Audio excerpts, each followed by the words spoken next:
3, 2, 1, action.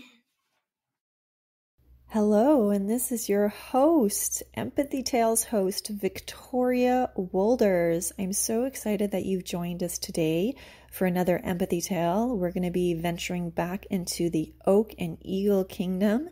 And if you haven't joined us before, these stories are meant for children and families and students and teachers, and you know what, any human being out there that is wanting to live a better life, a life that is filled with mindfulness and empathy and compassion and perspective taking. These stories were told at the bedside of my children, and I often brought in stories or ideas or thoughts that I had experienced or had heard. And so all these stories are embedded with a truth about how we need to live a life that is empathetic and compassionate and kind and caring. Well, this story today is a special story. I actually think it's one of my favorite. It's called the Ment Mountains, and I like the creative idea that I had on this one. So the Ment Mountains is a series of mountains in a mountain range up in the northern Eagle Kingdom. And there is Compli Ment Mountain, Senti Ment Mountain, Encouragement Mountain, and then there's also two smaller mountains called Discouragement Mountain and Judgement Mountain. So I came up with this idea, and I wanted to be able to try to put the essence of each of those kind of feelings, discouragement and judgment and encouragement, sentiment and compliment, into this story. So as you listen to the story, take some time to reflect on what do each of these words mean for you. The quote that I've pulled from today is, "She had gratitude because she was used as an instrument to save." And with that, we're going to let you listen to this beautiful tale about the Ment Mountains that was shared on July 26, 2019. And if you're all comfortable, then I will begin. Okay, here we are at episode 57. The Ment Mountains.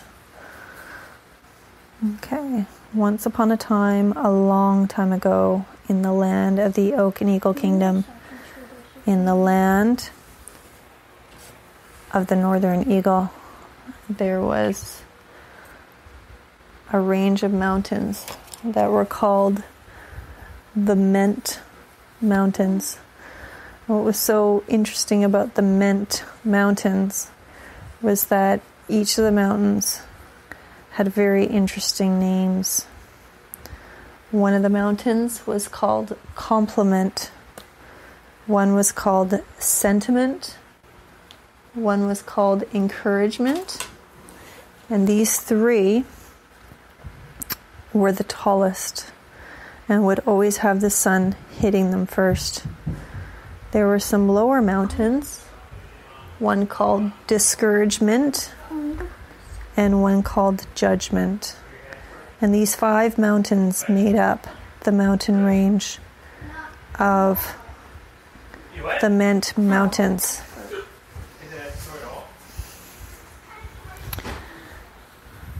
Well, what was fascinating about these mountains was they had very unique animals. So what would happen would be when the sun was rising, the animals would be part of the trees. And then as the sun rose, the animals were released from the trees because they were no longer part of the shadow when the sun set. So as soon as the sun came up and there were shadows, the animals were part of the shadows of the trees. and could not leave the shadows. It was almost like the shadows encaptured the animals. And so when you walked through the Ment Mountains during the day, there were no animals. There were no birds singing. The only thing you could hear was the wind and the rain and the water. But at nighttime, that was a different story. Because as soon as the sun set, the animals were freed from the shadows and they would wander the land. So in other parts of the Oak and Eagle Kingdom, where there were nocturnal animals, where they were only out at nighttime and slept during the day, and all of the animals in the Ment Mountains were nocturnal. So they wandered around at nighttime. So just like raccoons would. So this was a very special mountain range. And all 5 mountains, Compli Ment Mountain, Senti Ment Mountain, Encouragement Mountain, Discouragement Mountain, and Judgement Mountain, all played a very important role in the shadows. So, one day, a princess was walking through onto the mountains, and she arrived at Judgement Mountain. And as she was just about to go onto the Judgement Mountain, she started to hear voices from the shadows. The sun was rising, and all the animals were now gone into the shadows of the trees. And on occasion, when she looked at a shadow of one of the trees, she might, if she was lucky, see the face of a deer or the wing of a bird that was stuck in the shadows. And she would... Judgement Mountain was always a darker place for her. She would go into this mountain because she knew that eventually it would get her to Compli Ment Mountain, but she had to go through Judgement Mountain first. So as she went to Judgement Mountain, she could hear people, her voices of her past, say, "You are not good enough." And the only way to combat those judgment statements was for her to empathize with the people who gave them to her and to think about why would they say those words. And once she was able to use empathy to feel what the other person feels, she was able to overcome their judgment and their shame. She was able to walk over Judgement Mountain in the morning. She soon arrived at Discouragement Mountain. And as she looked at Discouragement Mountain, it was looming over her, and she felt so discouraged to think, how am I ever going to get to Encouragement Mountain? But for some reason, she was able to do it. But once again, she also heard voices of discouragement, and she heard words like, "You're not good enough. You won't make it." But she knew she would. And so those voices that she heard, she would just say back to them, "I am doing the best I can with the tools and the skills I have, and I'm going to try to overcome my struggles." As she continued to journey from Judgement Mountain to Discouragement Mountain, she moved on to Encouragement. Now, when she hit Encouragement, it was starting to be dusk, and it started to get quite dark out. And at that very moment, as the sun set and the dusk was gone, she started to hear animals. And the animals were beautiful. She heard robins, and she heard sounds of pitter-patter of mice and the sounds of deer. She heard the gentle cooing of beautiful owls that were in the trees. And she saw all the beautiful animals come out of the shadows. Well, she lay down and she decided to set up a fire. And as she set up the fire, all of a sudden, an owl swooped down to her. And he said, "Wow, welcome to Encouragement Mountain. What are you doing here, princess?" She said, "Well, I have heard much about the Ment Mountains. I've heard much about the Judgement Mountain, Discouragement Mountain, Encouragement Mountain, Senti Ment Mountain, and Compli Ment Mountain. And I really, really wanted to venture in to really learn about the mountains. And I wanted to really find out if it's true that all the living creatures, as soon as the sun rises, are encaptured by the shadows." The owl said, "Yes, we are indeed. But many of us are unhappy. We want to fly when the sun is shining. We want to see the beautiful rivers glistening. We want to see the leaves flowing at noon in the mountain breeze. We want to see the beautiful blue skies, but we don't have that. We want that, though." The princess looked at the owl and said, "How can I help you?" He said, "Well, there was a wizard that once walked through the Ment Mountains, and he did cast a curse on our mountains. And the curse was that all living things had to go into the shadows as soon as the sun rose. The only way of being able to get that back and for all living creatures to be freed from the shadows is for someone to go through all three mountains and to be able to find the golden chalice." She said, "Golden chalice? What's the golden chalice?" He said, "Well, I've been told that the golden chalice is a beautiful goblet that the wizard once had. And he used this goblet, and what he did is he filled it up with sparkling water from the rivers that run through the Ment Mountains. And what he did is he used that goblet as he walked through, and he cast the spell of the shadows.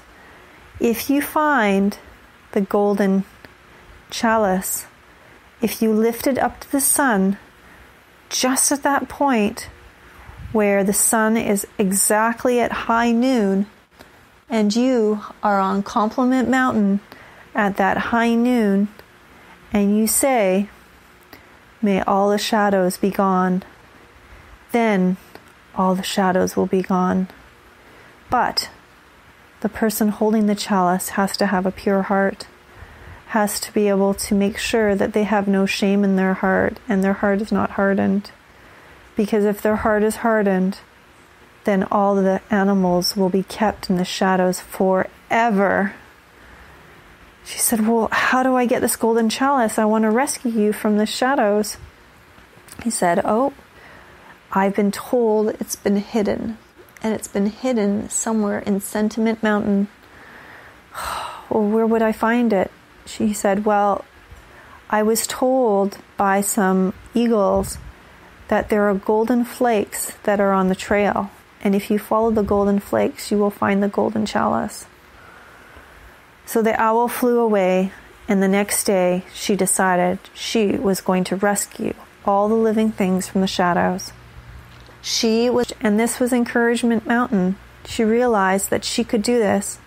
So she traveled through Encouragement Mountain the next morning. And the next day, she eventually reached Senti Ment Mountain. As she reached Senti Ment Mountain, she started to see the golden flakes that were on the trail. She followed the golden flakes, and it went to the edge of a cliff. There, at the edge of the cliff, she looked down, and all of a sudden, she saw the golden flakes floating above a great chasm. She's like, "What do I do with these golden flakes? They're floating in midair." And at that very moment, she realized this was Senti Ment Mountain, And if she thought about encouragement words for those people who may have hurt her in the past in discouragement and judgment, that maybe she would be able to walk on the golden flakes that would lead her to the other side of the chasm.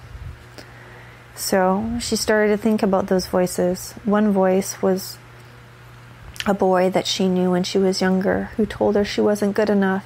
She said, "I forgive him." And at that very moment, she took a step out and landed on a golden brick. They weren't flakes anymore, they were bricks. And it looked like there was a path. She kept on thinking, okay, who else was saying words to me? And soon she kept stepping and stepping, and before she knew it, there was a golden brick bridge that was bridging the chasm. She looked to the other side, and there she saw the golden chalice. As she walked, she quickly kept on thinking of all the people that had said hurtful words in Judgement Mountain and Discouragement Mountain, and she realized that she had forgiven them, and that she realized that they had been hurt, and that the worst victim is the victim that chooses to create another victim. So, as she got to the other side, she grabbed hold of the golden chalice and looked behind her, and there was a golden bridge full of beautiful brick. Soon she looked over to the other side of the chasm, and there she saw Compli Ment Mountain. She thought to herself, I think I might be able to make it for tomorrow.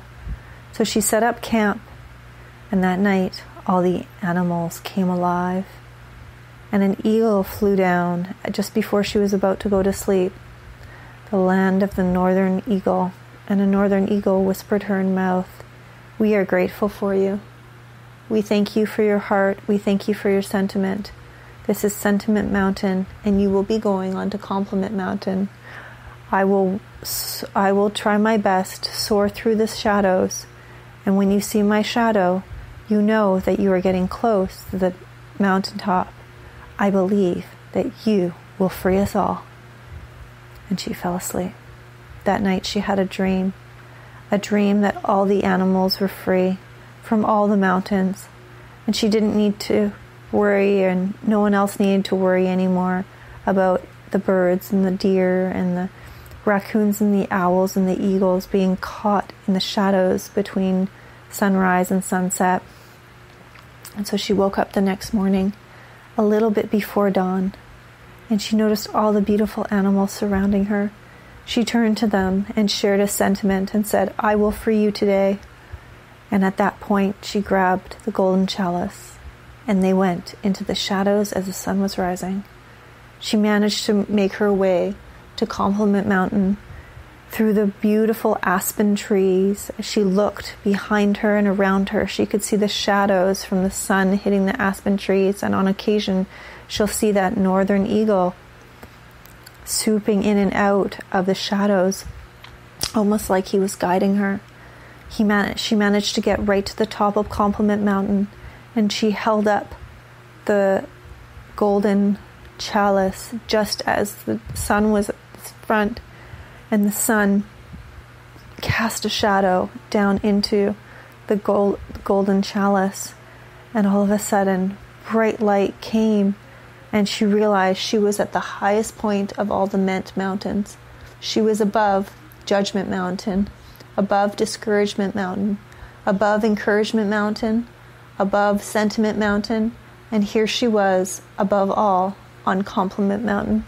She held up the chalice, and all the light just shone from this beautiful chalice and hit all the trees, and all the valleys, and all the chasms, and even the golden bridge.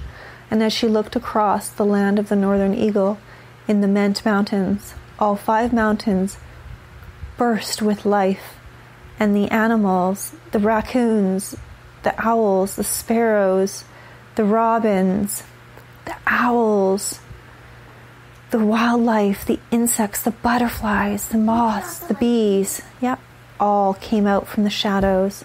And she realized at that very moment that the Ment Mountains were now free, and their animals and living things and insects were free from the shadows.